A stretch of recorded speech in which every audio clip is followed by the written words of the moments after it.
Ayana Campbell had exactly 3 seconds to make a decision that would change everything. 3 seconds to scan the rooftop venue of Miami's most exclusive real estate launch party. 3 seconds to identify the most intimidating man in a room full of powerful people. 3 seconds to cross 20 feet of polished marble. She had to slip her arm through his and pray he'd play along. The man with the sharp jawline and sharper suit turned to look at her. His dark eyes registered surprise for a fraction of a heartbeat before something else flickered there. Curiosity, maybe, or amusement. He was taller than she'd guessed. The way every person within 10 feet subtly shifted away from him told her everything she needed to know about his reputation. "There you are, baby," Ayana said, her voice steady despite her racing heart. She pressed closer, her hand sliding up to rest against his chest. The expensive fabric of his shirt was warm under her palm. "I've been looking everywhere for you." His gaze moved past her shoulder, toward Justin, no doubt, then back to her face. Understanding dawned in those calculating eyes. "Have you?" His voice was quiet, controlled, with just a hint of an accent that made her pulse skip. Then his arm wrapped around her waist, pulling her against his side with practiced ease. "My apologies. I'm here now." 4 hours earlier, Ayana had been having a perfectly good evening. She'd arrived at 7:30 sharp at the launch party for the Oceana Residences, Miami's newest ultra-luxury condominium development. She wore a champagne-colored silk dress that complemented her caramel skin and hugged her curves in all the right places. Her hair fell in loose, natural curls past her shoulders. She'd worn the gold hoops her mother had sent from Jamaica for her birthday. Professional but striking, exactly the image she'd cultivated in her 5 years as a rising architect in Miami's competitive luxury market. "Ayana." Maya Patel waved from near the floor-to-ceiling windows that overlooked Biscayne Bay. Her colleague wore a vibrant emerald dress that made her dark hair shine under the ambient lighting. "You have to see the models. The penthouse design is incredible. Is that your work on the terrace integration?" Ayana made her way through the crowd of developers, investors, and Miami's social elite. She accepted a glass of champagne from a passing server. The rooftop venue was spectacular. Glass and steel and strategic lighting made the city skyline glitter like a jewelry box. "Partially," Ayana said, allowing herself a small smile of pride. "I consulted on the indoor-outdoor flow for the upper-tier units. Getting the hurricane-rated glass to disappear into the walls was a nightmare. But you made it happen because you're brilliant," Maya finished, clinking their glasses together. "Have I mentioned lately that having you as competition makes me want to quit and become a food blogger?" "At least twice this month." They laughed, and for a moment, Ayana let herself relax into the easy camaraderie. This was her world now, the world she'd built herself, one difficult client, an impossible deadline at a time. She was the daughter of a Jamaican nurse who'd cleaned houses to put her through university. Now she rubbed shoulders with people who spent more on watches than her mother's annual salary. She'd earned this, every bit of it. "So," Maya said, lowering her voice conspiratorially, "word is the developer is courting that Korean import-export mogul for the penthouse purchase. Apparently, he collects art and properties like other people collect stamps. Ryu something? You know him?" Ayana shook her head, scanning the crowd out of habit. It was a habit she hated, always looking, always checking, always making sure.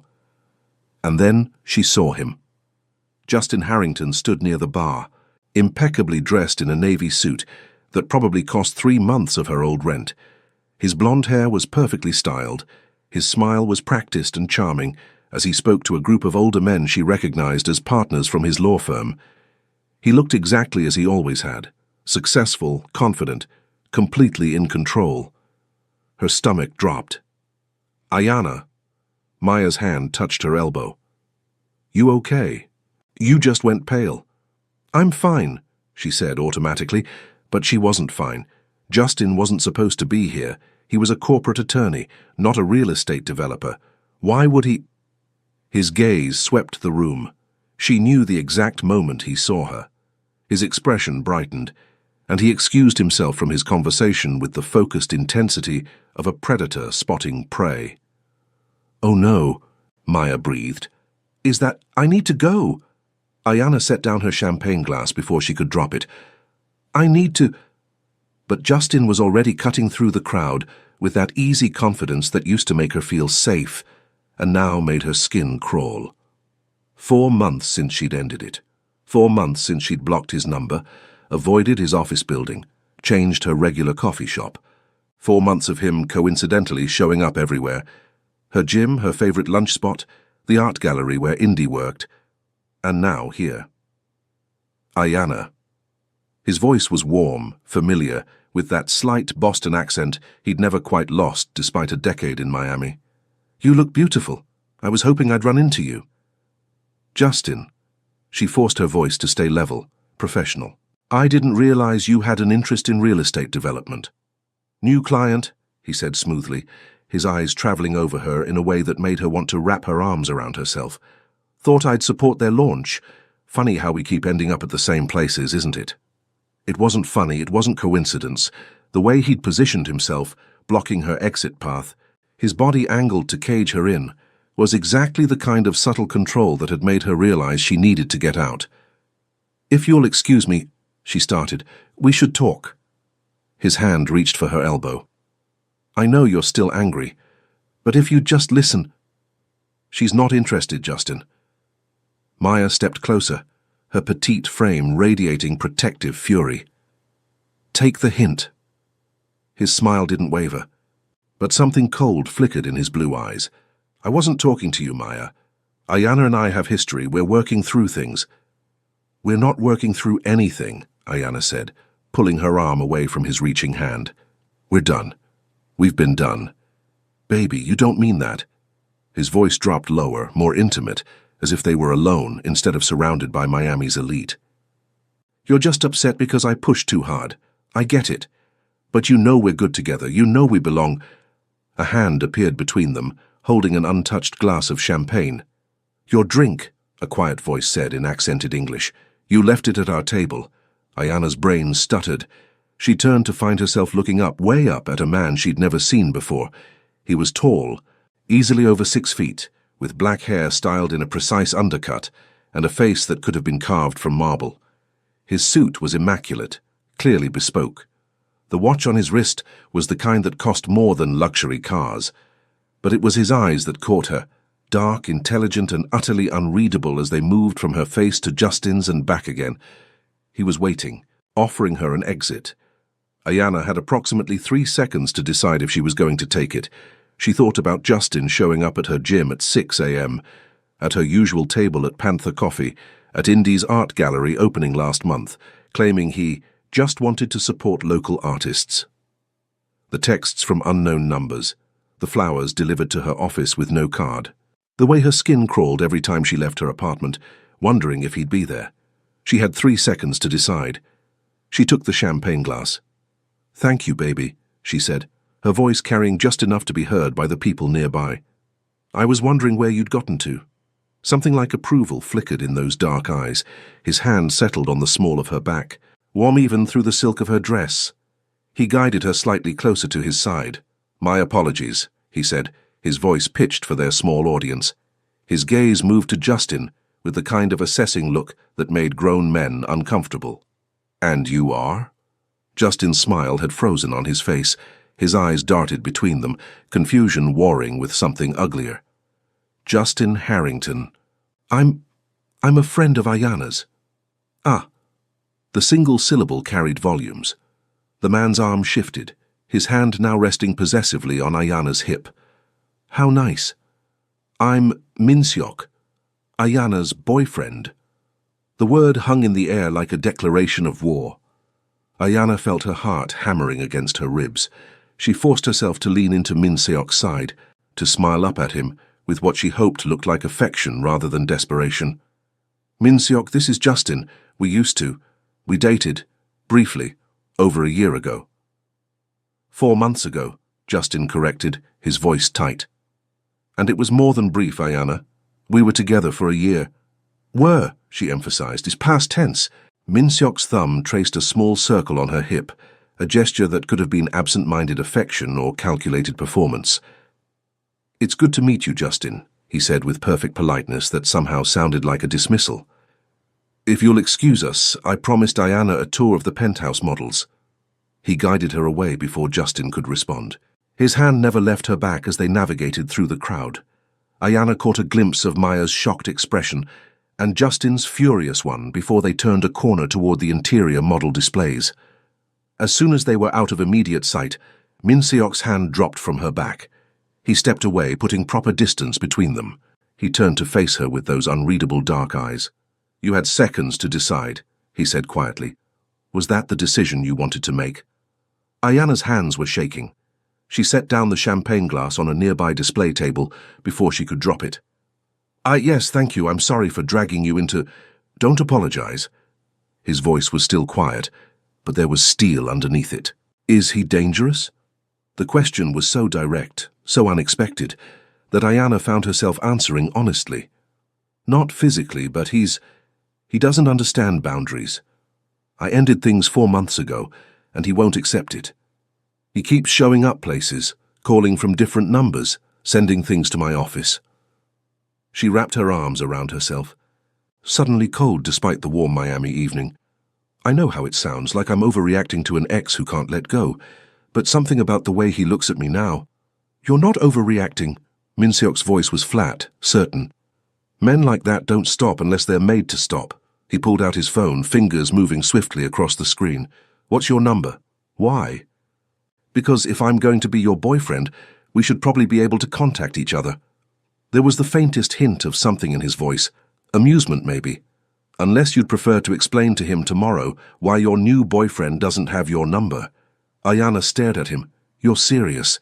He saw us together. He'll check. Men like that always check." Min Seok looked up from his phone. For the first time, she saw something almost like sympathy in his expression. "If you want him to believe this, we need to commit to it, at least for a while." "Why would you help me?" The question burst out before she could stop it. "You don't know me. This could cause problems for you." Something flickered across his face, gone too quickly to read. "Let me worry about my problems. Do you want my help or not?" She thought about Justin's expression when Min Seok had called her baby. The way he'd stepped back, for the first time in 4 months, actually backing down. The way this man, this stranger, had read the situation in seconds and offered her an escape route. Ayanna pulled out her phone. "My number is—" As Min Seok saved her contact information, she caught a glimpse of his phone screen. Multiple message threads in what looked like Korean, a photo background of a city skyline at night, and a calendar packed with appointments. "Ryu Min Seok," he said, as if reading her mind. He held out his hand formally and she took it. His grip was firm, his hand warm and calloused in a way that surprised her. "Since we're dating now, you should probably call me Min Seok. Ayanna Campbell," she said, then added, "I'm an architect, in case he asks. Justin will definitely ask. And I'm in import-export, art, jewelry, luxury goods." His lips curved into something that wasn't quite a smile. "Also, I'm apparently looking at the penthouse, so we should probably actually take that tour, for authenticity." As they walked toward the penthouse models, Ayanna's mind was racing. What had she just done? She'd grabbed a stranger at a party, announced they were dating, and he'd just gone along with it, committed to maintaining the charade. She glanced up at Min Seok's profile, the sharp jaw, the controlled expression. Every person they passed seemed to unconsciously give him space. Maya had mentioned a Korean mogul interested in the penthouse, someone who collected art and properties, someone, she realized with a jolt of understanding, that people were careful around. "What exactly," she asked quietly, "do you import and export?" Min Seok looked down at her. This time there was definitely amusement in his eyes. "Whatever needs importing and exporting, does it matter?" It should matter. She should care.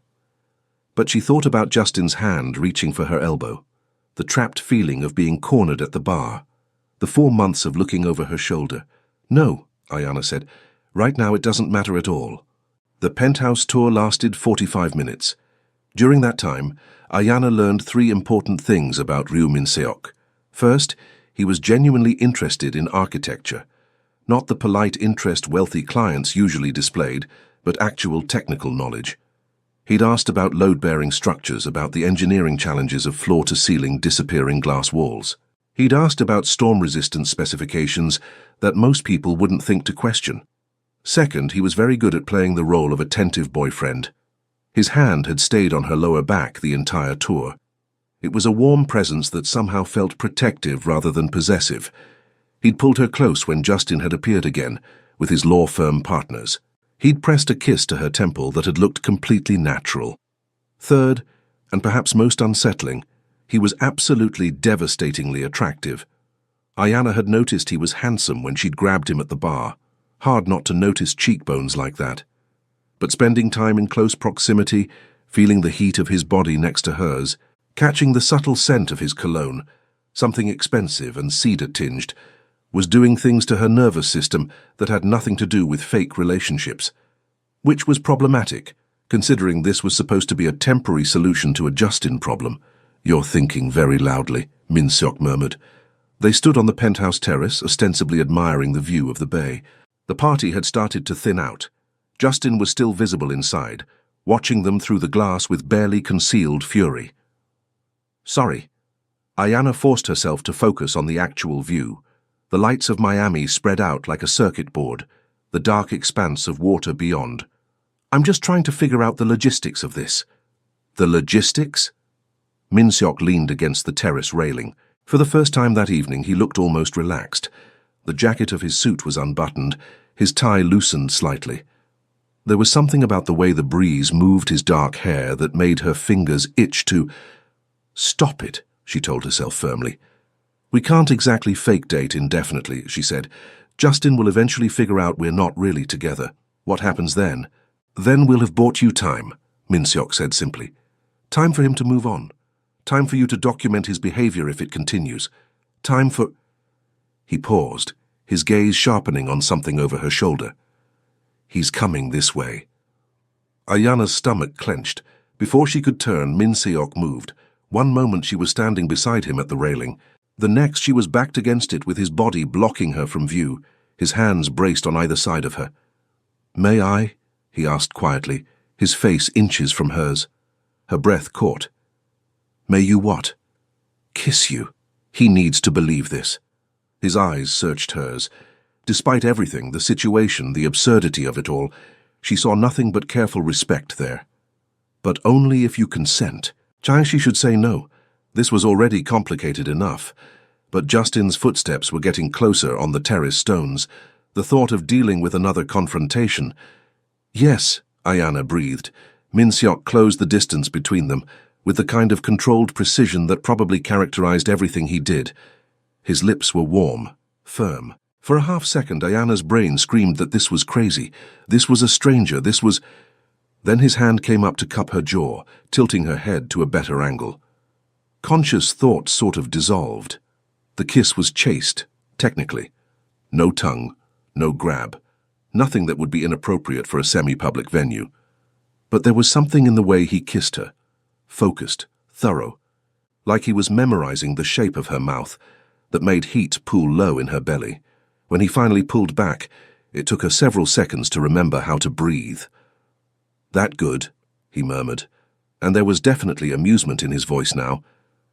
"That was fine," she managed, her voice embarrassingly unsteady. His thumb brushed her lower lip. She watched something flicker in his eyes, surprise maybe, or recognition that she wasn't the only one affected. "Just fine?" "Min-seok?" "Ayanna." Justin's voice cut across whatever she'd been about to say. "Can we talk? Alone?" Min-seok didn't move, didn't even turn to look at Justin. He kept his eyes on Ayanna's face as he said, "She doesn't want to talk to you. She's made that clear. I'm talking to Ayanna, not you." "And I'm her boyfriend," Min-seok said with perfect calm, "which means when someone makes her uncomfortable, it becomes my concern." "Boyfriend?" Justin's laugh was sharp, disbelieving. "You expect me to believe you're actually dating him? 4 months ago you were in love with me, and now suddenly you're with him." Ayanna felt Min-seok's muscles tense against her. His voice remained controlled. "People move on, Justin. You should try it. This is bullshit." Justin moved closer. His polished facade was finally cracking. "Ayanna, I know you. You don't do casual. You don't just jump into relationships." What is this really? Are you trying to make me jealous because it's working, okay? Is that what you wanted to hear? What I want, Ayanna said, finding her voice, is for you to leave me alone. We're done, Justin. We've been done. We're not done until I say we're done. His voice rose, loud enough that several people inside turned to look through the glass. Do you have any idea what you put me through? The embarrassment of telling my family we broke up. My mother spent months planning.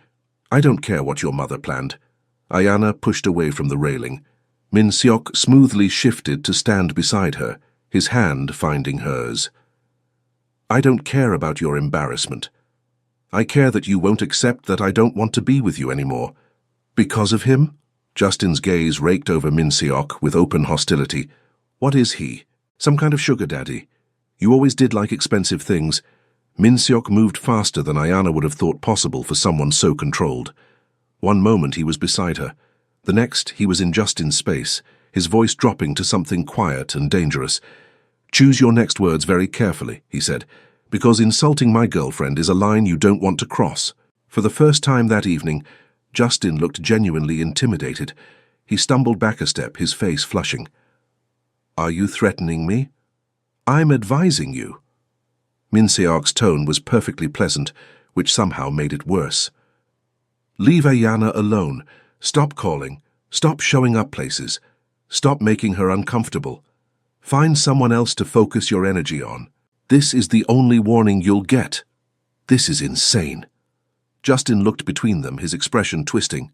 You know what? Fine. Have fun with your gangster boyfriend, Ayanna. But don't come crying to me when you realize what you gave up. He stormed off the terrace. Ayanna felt her legs go weak with relief and adrenaline. Min Seok's hand was still holding hers. Are you all right? I don't know, she admitted. Her voice was shaking. I think I need to sit down. He guided her to one of the terrace's seating areas. His movements were careful, like she was something fragile, which was ridiculous because she wasn't fragile. She'd built a successful career. She'd left Jamaica with nothing but student loans and determination. She'd ended a relationship that was suffocating her, even when everyone said she was crazy to leave a catch like Justin Harrington. But right now, with the adrenaline crash hitting, Min Seok's steady presence beside her, she felt like she might shatter. Breathe, he said quietly.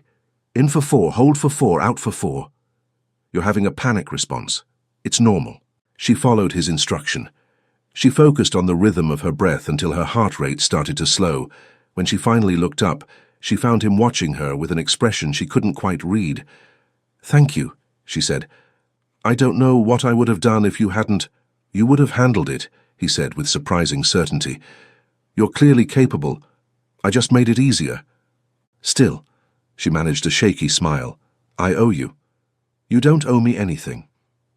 He stood, offering his hand to help her up. But we should probably leave before he comes back with security or makes more of a scene. Do you have someone who can drive you home? You shouldn't be alone tonight. My friend Indy, Ayanna said, pulling out her phone. She's probably wondering where I disappeared to anyway. Good. Min Seok's phone buzzed. He glanced at it with a slight frown. I need to go. But Ayanna... He waited until she met his eyes. Save my number. If he contacts you again, call me immediately. Day or night, doesn't matter. Why are you doing this? And she asked. Really? He was silent for a long moment, his dark eyes unreadable. Because I know what it's like to feel trapped, he finally said, and because you had seconds to decide whether to trust me, and you did. That deserves something. Before she could respond, he was gone. He moved through the party with the kind of easy authority that made people step aside without even realizing they were doing it. Ayanna stood on the terrace. Her lips still tingled from a fake kiss. Her hand was still warm from where he'd held it. She tried to figure out what, exactly, she'd just started. Her phone buzzed with a text from an unknown number. Your boyfriend should probably have a photo in your phone, for authenticity. MS attached was a selfie, Min Seok in what looked like an office. His expression was serious, but with the faintest hint of a smile in his eyes. The kind of photo a girlfriend would have of her boyfriend.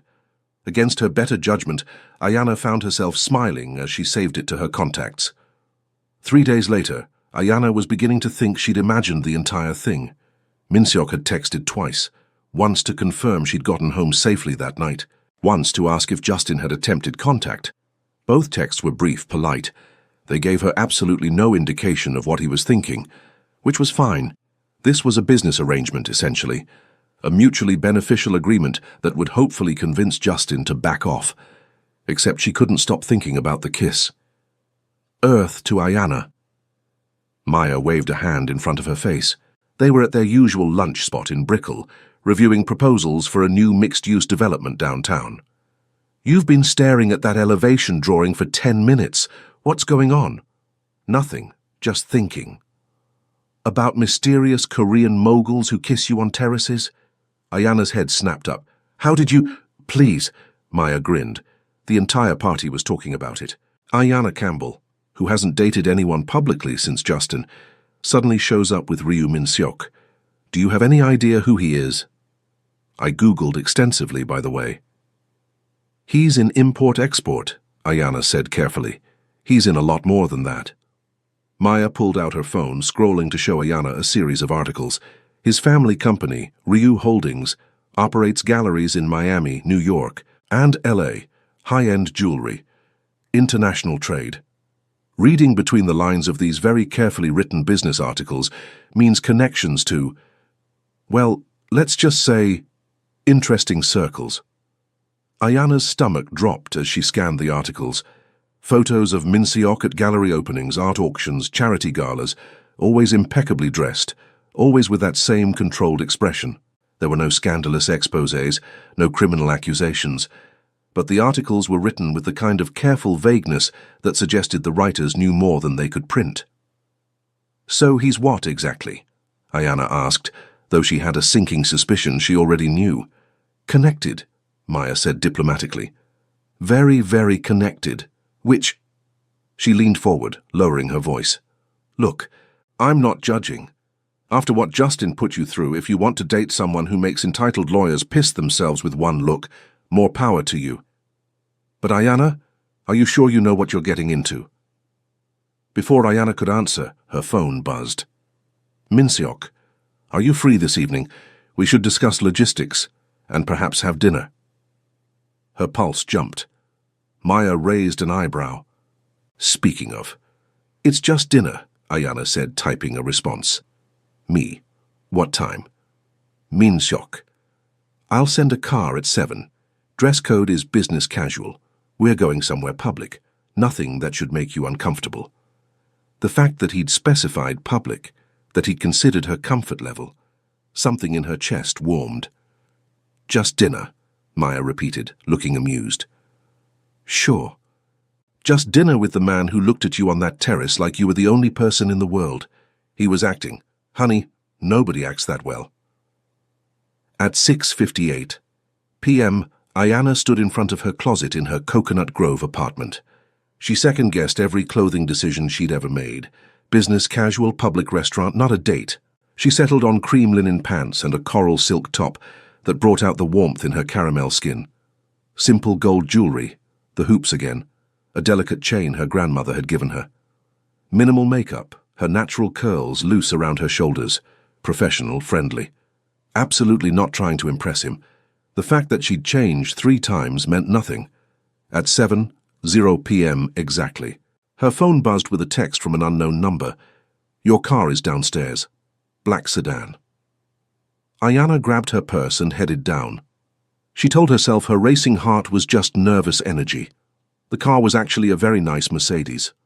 The driver was a polite man who introduced himself as Lim and confirmed her identity before opening the door. Inside, she found a single white orchid on the seat with a note in precise handwriting.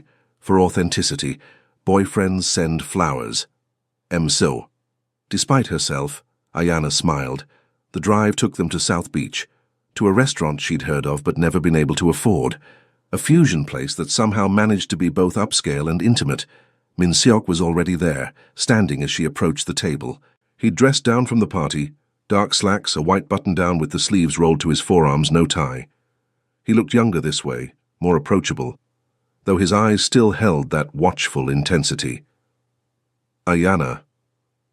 He waited until she was seated before taking his own chair. "Thank you for coming. Thank you for the orchid, though I should probably tell you that boyfriends usually send roses. Roses are predictable. His lips curved slightly, and you don't seem like someone who appreciates predictable. Fair point. A server appeared with menus and wine recommendations. For a few minutes they occupied themselves with ordering. Min Seok spoke Spanish to the server with the same ease he spoke English. She found herself wondering how many languages he knew. So, he said once they were alone again, logistics. We should establish some ground rules. Rules? For the arrangement. He pulled out his phone, opening what looked like a notes app. Duration. I suggest 3 weeks. That's long enough to establish the relationship publicly, long enough to give Justin time to back off. Short enough that we can claim incompatibility and part ways without drama. 3 weeks. It felt simultaneously too long and not nearly long enough. Okay. Public appearances. I have several events coming up. A gallery opening on Friday, a charity auction next week, a business dinner the week after. You'd be expected to attend as my partner. I can do that. Ayana pulled out her own phone, checking her calendar. I have a client presentation on Thursday evening, but otherwise I'm flexible. Good. He made a note. Physical contact. I assume you're comfortable with hand-holding, arms around each other, brief kisses for appearances? His eyes met hers, checking. But nothing more without explicit consent. The memory of his mouth on hers sent heat through her body. Yes, that's fine. Communication. We should text daily. Nothing elaborate. Just enough that if he's somehow monitoring your phone, there's a visible relationship. His expression darkened slightly. Has he contacted you since the party? Twice. Different numbers both times. I didn't answer. Min Seok's jaw tightened. Forward me the numbers, I'll handle it. Handle it how? Let me worry about that.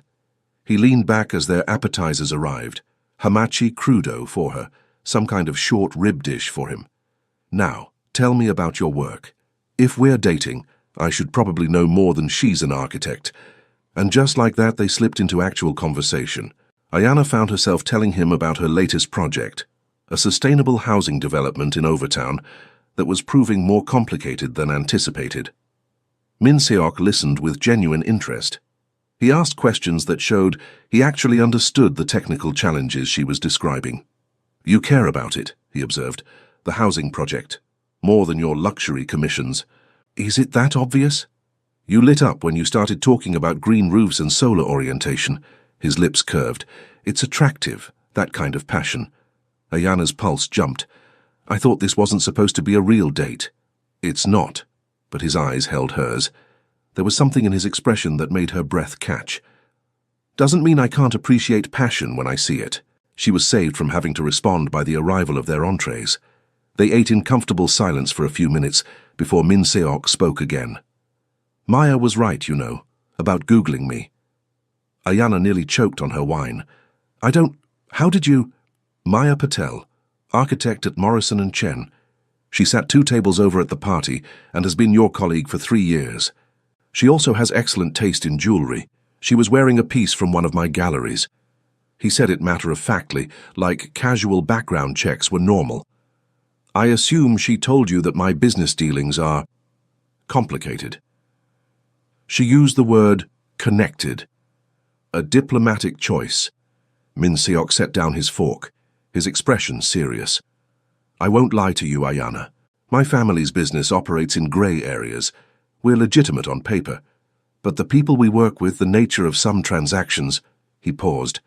You deserve to know what you're associating yourself with, even temporarily. Are you dangerous? The question came out before she could stop it. To you, no, never.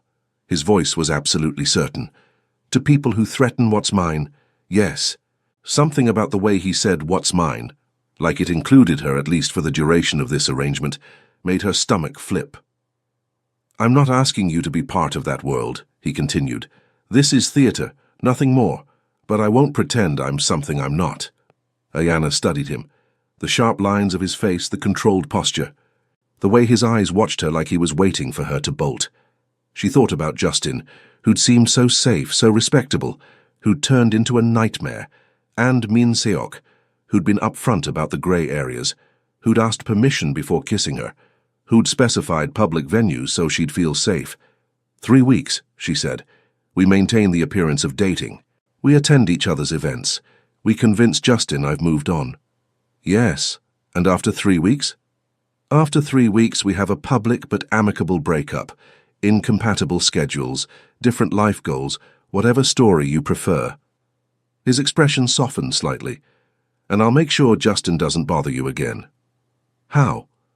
Better you don't know the details. At her look, he added, nothing illegal. Just persuasive conversations with the right people. Justin's law firm depends on certain connections. Those connections can be influenced. It should bother her. It probably said something not great about her that it didn't. Okay, Ayana said. 3 weeks. Min-seok raised his wineglass. To mutually beneficial arrangements. She clinked her glass against his. She told herself the flutter in her stomach was just nerves about the deception. It had nothing to do with the way he was looking at her. Nothing at all. 1 week into their arrangement, Ayana was forced to admit that fake dating Ryu Min-seok was significantly more complicated than she'd anticipated. The complications started Friday night at the gallery opening. Min-seok's gallery in Wynwood, one of 3 he owned in Miami, was showcasing a new artist whose work apparently commanded 6 figures per piece. The crowd was Miami's art world elite, mixed with what Ayana was learning to recognize as Min-seok's business associates, well-dressed people who spoke in quiet voices, who looked at her with curious, assessing eyes. Relax, Min-seok murmured in her ear as they moved through the gallery. His hand was warm on her lower back, a touch that had become familiar over the past week. You're doing fine. Everyone's staring. You're beautiful, and you're with me. Of course they're staring. The casual way he said it, beautiful, made her pulse skip. Over the past week, she'd learned that Min-seok deployed compliments like surgical strikes, precise, genuine, and devastatingly effective. He'd texted her every morning with something simple. That color looks good on you, in response to the photo she'd sent getting ready for work. Or, your presentation went well. After her Thursday client meeting, nothing over the top, nothing that felt fake, which somehow made it worse. Min-seok, a woman approached, elegant in a black dress, her silver hair swept up in a chignon. The Kim collection is magnificent. You've outdone yourself. Isabel. Min-seok's expression warmed slightly. I'm glad you approve. This is Ayana Campbell, my girlfriend. Ayana Isabel Moreau. She curates our LA gallery. Isabel's eyes brightened with interest as she shook Ayana's hand. The architect. Min-seok mentioned you're working on that housing development in Overtown. We should talk. I've been looking for someone who understands sustainable design for a project in Santa Monica. They spent 20 minutes discussing green architecture, while Min-seok excused himself to speak with other guests. When he returned, Isabel was writing down Ayana's contact information. I like her, Isabel said to Min-seok. She has substance. Don't screw this up. After she'd walked away, Ayana turned to him. You told her about my housing project. I mentioned it, why? That's not part of the arrangement, helping my career. Consider it a bonus. His hand found the small of her back again. He guided her toward a painting that looked like chaos rendered in gold leaf. Besides, Isabel genuinely needs an architect. I'm just facilitating a connection. Still. He turned to face her. In the dim gallery lighting, his dark eyes were almost black. Does it bother you that I want to help? It complicates things. Things are already complicated. His thumb traced a small circle on her back. She wondered if he even realized he was doing it. What's one more complication? Before she could answer, his phone buzzed. He glanced at it. Something flickered across his face. Irritation, maybe, or concern. I need to take this. Will you be all right for a few minutes? I'm a grown woman at an art gallery, not a damsel in distress. His lips curved. No, you're definitely not. But he still caught the attention of a serious-looking man in a suit who'd been hovering near the entrance. Soo-hyuk, stay with Ayana. I'll be back shortly. The man, Lim Soo-hyuk, she'd learned was Min-seok's right hand, nodded. He moved closer as Min-seok disappeared into a back office. Ayana found herself standing in front of the gold leaf painting. She tried not to feel like she was under guard. You don't have to babysit me, she said to Soo-hyuk. It's not babysitting. It's—" He paused, considering. "Min Seok is particular about security. Is there a reason I need security at an art gallery?" Soo-hyuk's expression remained neutral. "There's always a reason for security in our line of work." Which wasn't ominous at all. Min Seok returned 15 minutes later. His expression was controlled, but with a tension in his shoulders that hadn't been there before. "We need to leave," he said quietly. "Now." "What's wrong?" "Nothing you need to worry about." He was already guiding her toward the exit. Soo-hyuk fell in behind them. "I'll explain in the car." The Mercedes was waiting outside. As soon as they were inside with the privacy screen up, Min Seok pulled out his phone. "Show me Justin's latest message." "How did you—" "Show me." Ayana opened her messages with shaking hands. Justin had texted an hour ago from yet another unknown number. "Saw you at the gallery with your boyfriend. He's using you, Ayana. I know his type. Call me, I can protect you." Min Seok's jaw clenched. "He was there, at the gallery." "That's impossible. I would have seen—" "Outside, probably, watching through the windows." Min Seok's fingers moved swiftly across his phone screen. "He's escalating. This isn't just persistence anymore." Fear coiled in Ayana's stomach. "What do we do?" "First, you're going to file a police report. Document everything. The calls, the texts, tonight's surveillance." His voice was calm, methodical. "Second, I'm going to have a conversation with Justin." "What kind of conversation?" "The kind that makes clear there are consequences for stalking." At her expression, he added, "Legal consequences. I have lawyers, Ayana. Good ones. We'll pursue a restraining order. He's a lawyer himself. He'll fight it. Let him." Min Seok's hand found hers. His thumb brushed over her knuckles. "But he should understand what he's up against." The car pulled up in front of her apartment building. A nice but modest place in Coconut Grove, nowhere near the luxury Min Seok probably inhabited. He walked her to her door despite her protests. His presence was somehow both comforting and unsettling. "I'm sorry," she said as she unlocked her door. "This whole thing, the arrangement, it was supposed to make things better, not worse." "This isn't your fault." Min Seok's voice was gentle but firm. "Justin's behavior is his choice. You're not responsible for it." "Still." She leaned against the doorframe, suddenly exhausted. "Maybe we should end this. The fake relationship, if it's making him more aggressive—" "No." The word came out sharp, then softer. "No. Backing down now would only reinforce his belief that he can control you through intimidation." His hand came up to cup her jaw, his touch careful. "Unless you want to end it." "If this is too much—" "It's not that." Ayana found herself leaning into his touch without thinking. "It's just, 1 week ago this was supposed to be simple, a temporary arrangement. And now it's complicated," he finished. His thumb brushed her cheekbone. "I know." They stood there for a long moment. His hand on her face, her heart beating too fast.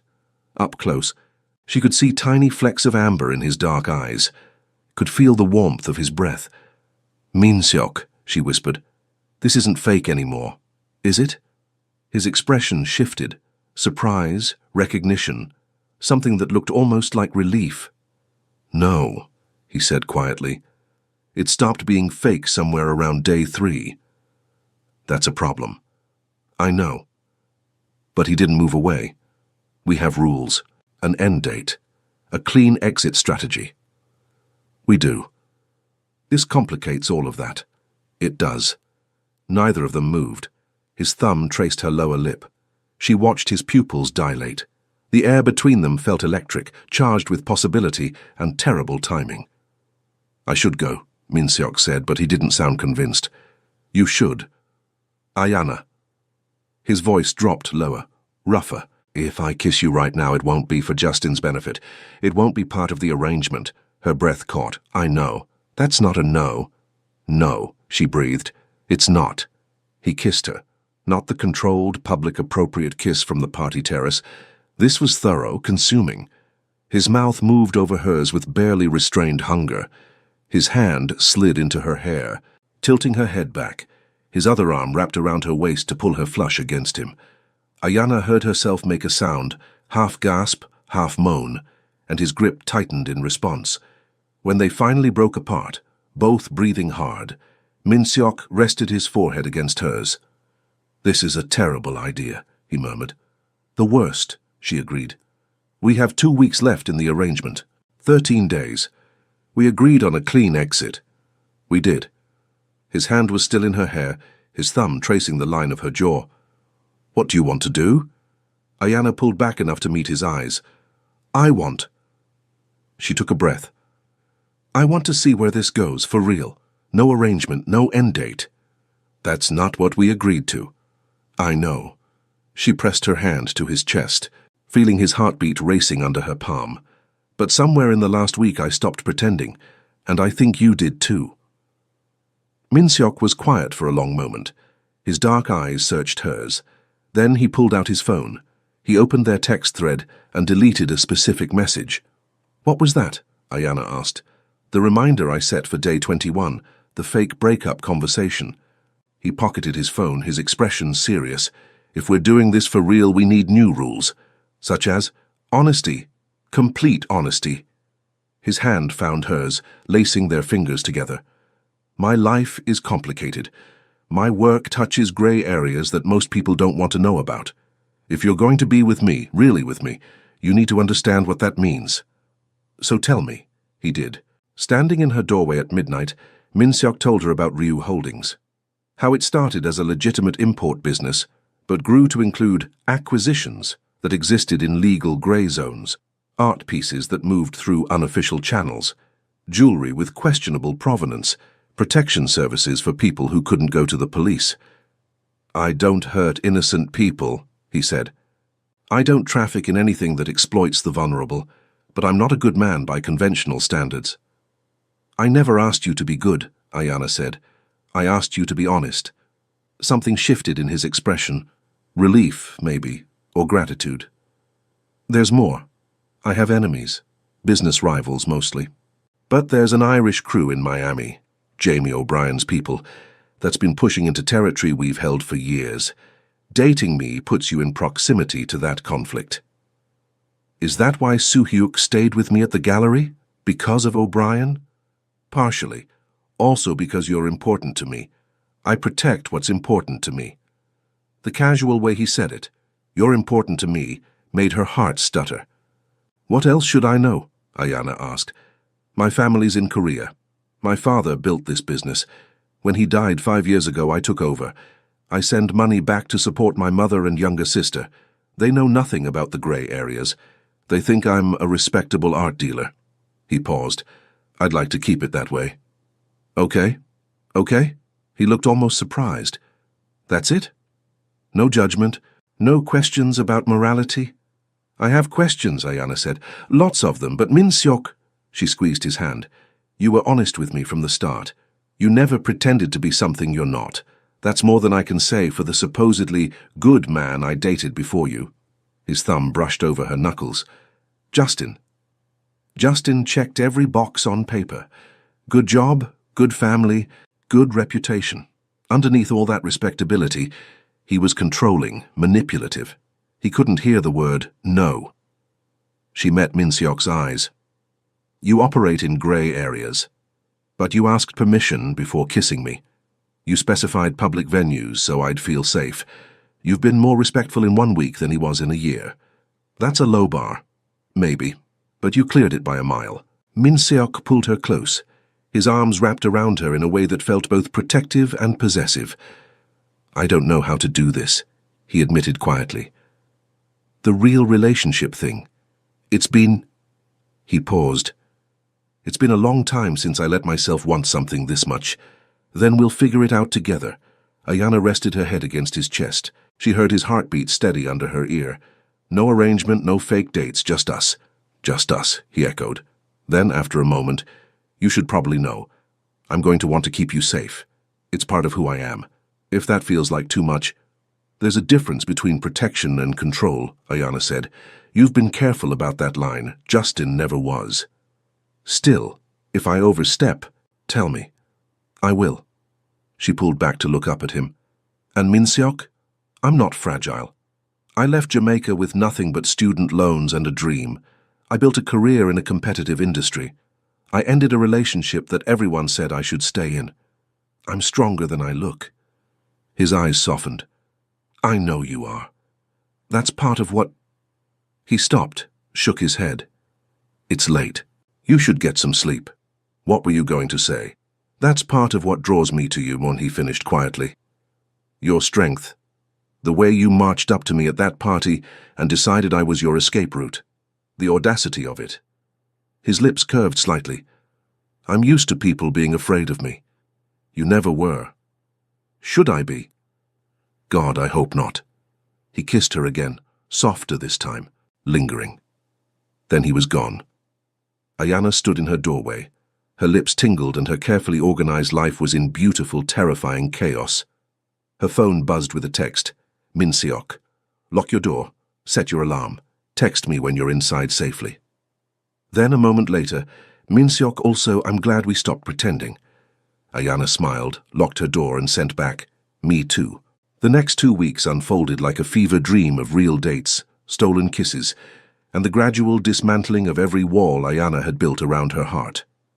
Minseok took her to a tiny Jamaican restaurant in Little Haiti that her mother would have approved of. He ate jerk chicken with his hands. He didn't flinch at the Scotch bonnet heat. She dragged him to a community meeting about her housing project. He surprised her by offering to donate materials through one of his supply connections. They had dinner at his penthouse, a minimalist space in Brickell with floor-to-ceiling windows, art that was probably worth more than her annual salary. He cooked for her, surprisingly domestic in his expensive kitchen. He admitted he'd learned from his mother before leaving Korea. "She wanted to make sure I could take care of myself," he'd said, plating bibimbap with careful precision. "She worried I'd starve in America." "Did you?" "Almost.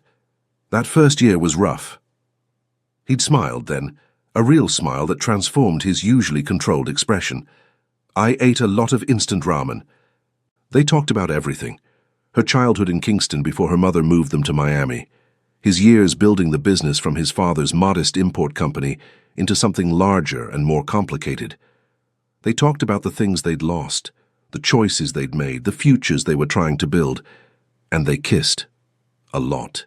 Minseok was an attentive lover in all the ways that mattered, careful about consent, asking what she liked, paying attention to the sounds she made. The first time his hand slipped under her shirt, he'd paused to check if it was okay. The first time they stayed in instead of going out, he'd made sure she had an exit strategy if she changed her mind about being alone with him. "I don't want to rush you," he'd said. His forehead rested against hers on his couch. Both of them were breathing hard. "What if I want to be rushed?" His laugh was low, rough. "Then we'll rush, but only when you're sure." She was sure, terrifyingly, beautifully sure. The problem was Justin. He'd gone quiet for a week after Minseok's lawyers had served him with a cease and desist letter. Then he'd started showing up again, at her gym, at her favorite coffee shop, once outside her building at 6 a.m. when she left for a morning run. "This is harassment," Indy had said furiously when Ayanna called her after the gym incident. "File a police report. Get a restraining order." "I'm working on it," Ayanna had said, which was true. Minseok had connected her with a lawyer who specialized in stalking cases. They were building a documentation trail, but restraining orders took time. Justin seemed to be getting more unstable. The situation came to a head 2 weeks into the real relationship. At a charity auction, Minseok had insisted they attend. It was a black tie event at the Perez Art Museum. Ayanna had worn a floor-length emerald gown that made Minseok's eyes go dark with appreciation. "You're stunning," he'd murmured. His hand settled on her bare back as they entered the venue. "You're not so bad yourself." He'd worn a midnight blue tuxedo that probably cost more than her monthly rent. Ayanna had spent an unreasonable amount of time thinking about taking it off him later. The auction went smoothly. Minseok bid on several pieces. Ayanna networked with potential clients. They'd just won a contemporary sculpture when someone grabbed her elbow. "Ayanna, we need to talk." Justin. He was slightly disheveled. His bow tie was loosened. His eyes were bloodshot. He'd clearly been drinking. When Minseok moved between them with lethal calm, Justin's expression twisted into something ugly. "Get away from her," Justin slurred. "This is between me and my girlfriend." "She's not your girlfriend," Minseok said quietly. She never was. Now let go of her arm before you do something you'll regret. Regret? Justin laughed high and sharp. I regret ever letting her go. I regret not fighting harder when she got these stupid ideas in her head. I regret— His grip tightened. Ayana winced. You don't understand what we had. What we could still have if she'd just listen. Minseok moved. One moment, Justin was gripping her arm. The next, he was stumbling back. His hand was empty. Minseok was positioned between them like a human wall. Security was already converging on their location, alerted by God knew what signal. Touch her again, Minseok said, his voice carried despite its quietness. And I will make your life very difficult. Your law firm depends on clients I know. Your reputation depends on connections I can influence. Walk away now while you still have both. You can't threaten me. I'm not threatening. I'm promising. Minseok's expression was terrifying in its calm. Ayana has filed a police report. She's pursuing a restraining order. You've been served with a cease and desist. Every appearance, every text, every violation is documented. If you continue this behavior, I will ensure you face consequences. Do you understand? Justin's face had gone pale. She's not worth this, he spat. She's not worth throwing away everything. She's worth more than you could ever understand. Minseok's hand found Ayana's. His grip was gentle despite the tension in his shoulders. And you'll never get the chance to appreciate that, because you'll never speak to her again. Security escorted Justin out. Several museum patrons had stopped to watch the confrontation. Ayana felt her face heating with embarrassment and residual fear. Are you all right? Minseok asked quietly. His thumb brushed over her knuckles. Her voice shook. Can we go? Please? They left immediately. Minseok guided her to the car with careful attention. In the privacy of the Mercedes, Ayana finally let herself fall apart. The tears came fast and angry. Tears of frustration, fear, and the bone-deep exhaustion of months of looking over her shoulder. I hate this, she choked out. I hate that he's made me afraid to go to my own gym. I hate that I can't enjoy a simple event without worrying he'll show up. I hate— Her voice broke. I hate that I'm crying over someone who doesn't deserve it. Come here.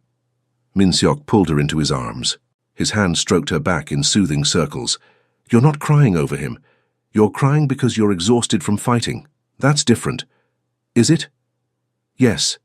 His voice was firm. You're one of the strongest people I've ever met, Ayana. But strength doesn't mean never breaking down. It means getting back up after. She buried her face in his shoulder. She breathed in the cedar scent of his cologne until her tears slowed. I'm getting makeup on your tuxedo. I don't care about the tuxedo. It probably costs more than my car. I definitely don't care about the tuxedo. He pulled back enough to cup her face. His thumbs wiped away her tears. What do you need right now? I need— She took a shaky breath. I need this to be over. I need to stop being afraid. Then we'll make it stop. Minseok pulled out his phone, already typing. Soo-hyuk, I need surveillance on Justin Harrington. 24 hours. Every violation of the cease and desist documented.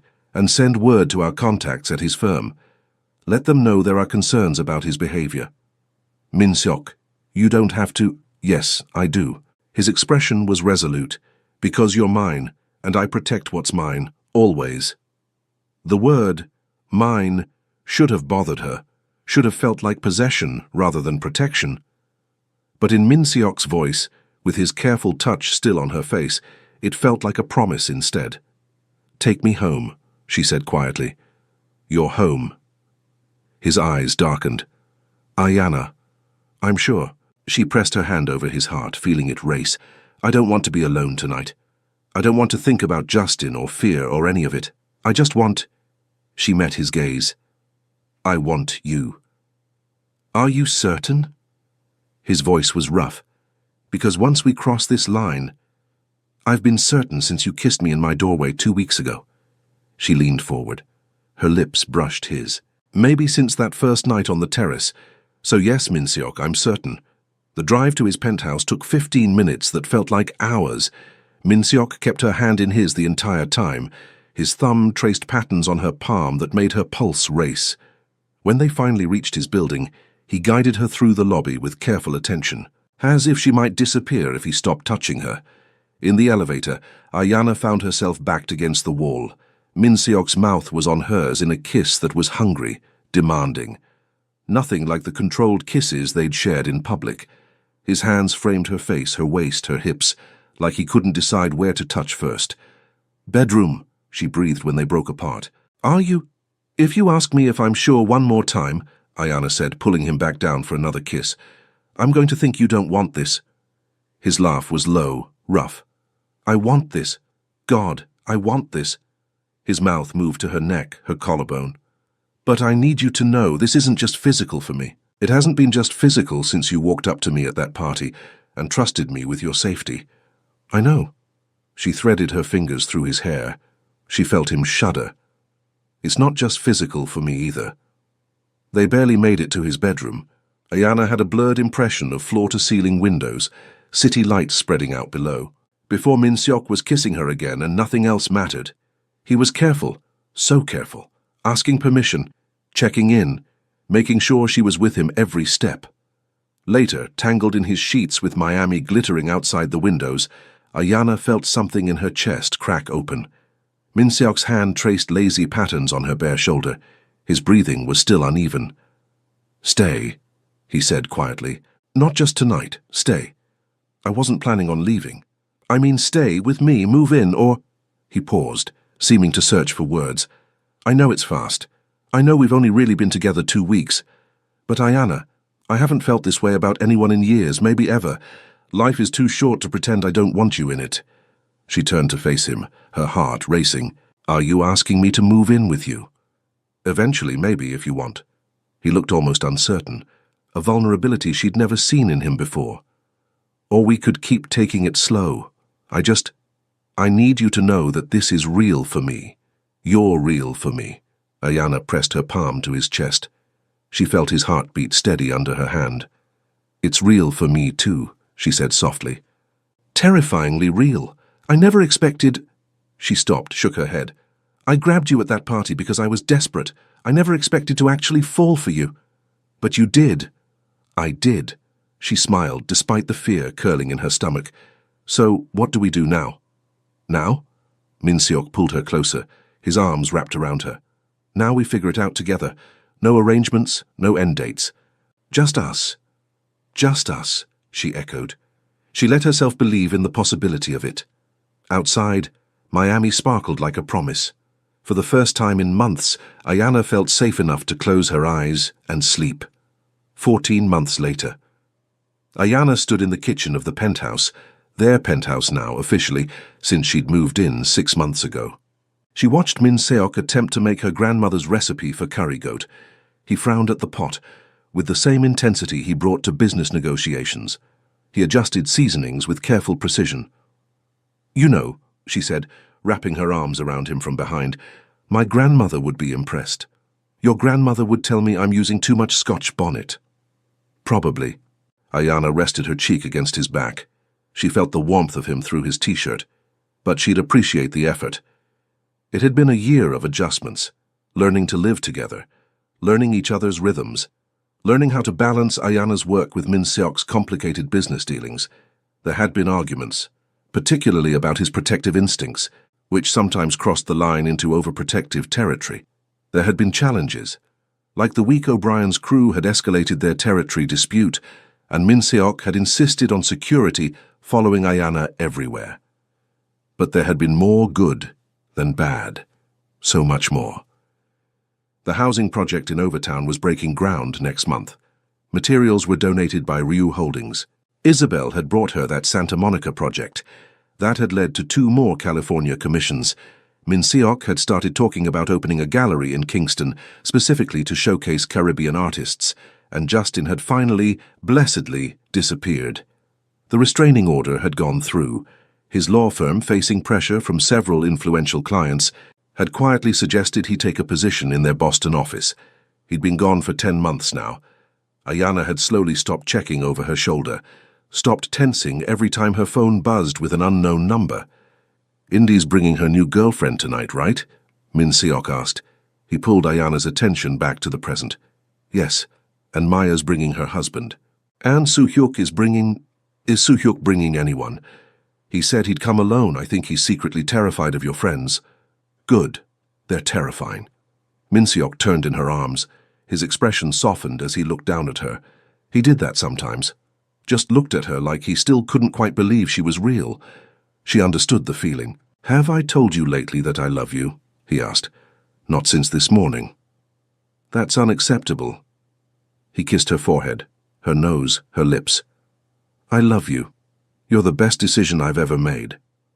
I grabbed your arm at a party and demanded you pretend to be my boyfriend, Ayana pointed out. You didn't make that decision. I decided to go along with it. I decided to kiss you on that terrace. He paused. His hand came up to cup her jaw. I decided to let you matter. That was the decision. Something warm bloomed in Ayana's chest. Well then, she said, stretching up to kiss him properly. I'm glad you decided to let me matter because you matter too. Quite a lot, actually. Quite a lot? An unreasonable amount. His laugh rumbled through his chest. Ayana felt it resonate in her own ribs. This warmth, this rightness, this sense of home was what she'd been missing with Justin. This was what real partnership felt like. The doorbell rang, announcing the arrival of their dinner guests. Min-seok stole one more kiss before heading to answer it. Ayana turned back to the curry, smiling. She'd had seconds to decide that night at the party. Seconds to choose between staying trapped in Justin's orbit or taking a wild chance on a stranger who looked dangerous and turned out to be safe. Best seconds of her life. Ayana, Indy's voice carried from the entryway.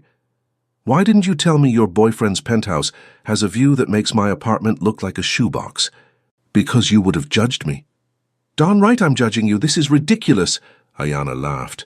She heard Min-seok's quieter responses and the general chaos of friends arriving. She checked the curry one more time. She adjusted the rice. Then she went to join them. This was her life now, a life she'd built herself with a partner who respected her strength and loved her anyway. A life that had started with seconds to decide and had become something neither of them had planned, but both of them needed. She wouldn't change a single second of it.